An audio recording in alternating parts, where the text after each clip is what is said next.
نو دلته کې الله پاک جل جلاله د خپل احسانات ذکر کوي.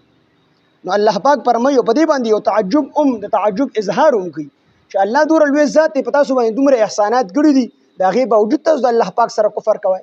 نو الله پاک دې آیاتونو کې تعجب اظهار کوي. نو الله فرمایي کیف تکفرون، څنګه تاسو انکار کوئ بالله د الله نه. نو دې خلکو د الله نه انکار نه کوو، خو دې د رسول الله صلی الله علیه وسلم نه انکار کوو. نو خبره دا ده چې څوک د نبی علیه السلام رسالت نه مني، نو دا داسې دی چې د الله وحدانیت هم نه مني.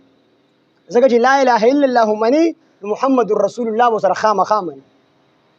نو دی خو د الله نه انکار نه کوو، الله به منو، خو نبی علیه السلام د رسالت نه انکار کوو. نو الله پاک فرمایي چې تاسو انکار کوئ. نو زمان انکار نه، خو زما د پیغمبر نه انکار کوئ. نو زما د پیغمبر نه انکار کوو داسې دي لکه دا چې زما نه انکار کوئ. نو کیف تکفرون، څنګه تاسو انکار کوئ بالله د الله نه، وکنتم او حال دا دی چې تاسو وایي امواتن مړو. الله وایي تاسو مړه وایي. او تفسیر جلالین وایي نطفا من اصلاب آبائکم، یعنی مړه څه مطلب؟ تاسو نطفه وایي د خپلو پلارانو په شاګانو کې، تاسو لا پیدا شوي نه وئ، د پلارانو په شاګانو کې وایي تاسو مړه وایي.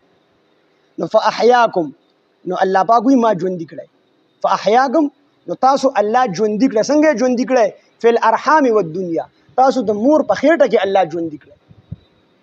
بنفخ الروح، روح ته چې کوم دی پوکو. ځکه د انسان د لومبې د پلار په شا کې وي، بیا چې کله د پیدایش لپاره کم سبب د کومې اوبو هغه یو ځای شي، د هغې نه پس دا 40 ورځو پورې دغه اوبو دا د مور په خېټه کې پرتې وي. 40 ورځو دا نطفه وي، اوبه وي، او 40 چې نورې 40 ورځې به تېرې شي، 40 ورځې به تېرې شي، نو د هغې نه پس دا د وینې یو جم د دې نه جوړ شي. او چې بیا به 40 ورځې نورې تېرې شي، نو د دې نه پوره انسان جوړ شي.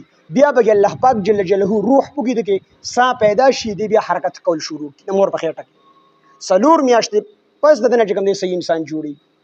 او تبلیغي حضرات هم د دې نه 4 میاشتې استدلال کړي چې څنګه 40 درې پیرې چې 4 میاشتې جوړي شي، نو څنګه چې انسان جسمانی انسان د انسان جسم دا په 40 ورځو کې مکملېږي، نو دک شان د انسان روحاني تربیت هم دا په 4 میاشتو کې هم مکملېږي. څنګه چې انسان په 4 میاشتو کې جسم اعتبار سره پوره شي، نو دک شان روحاني اعتبار سره هم انسان په 4 میاشتو کې جوړېږي. نو الله پاک په مړه دا سمړه وای د پلارانو په شاګانو کې، الله بیا ژوندي کړی د مور خېټې ته راوست.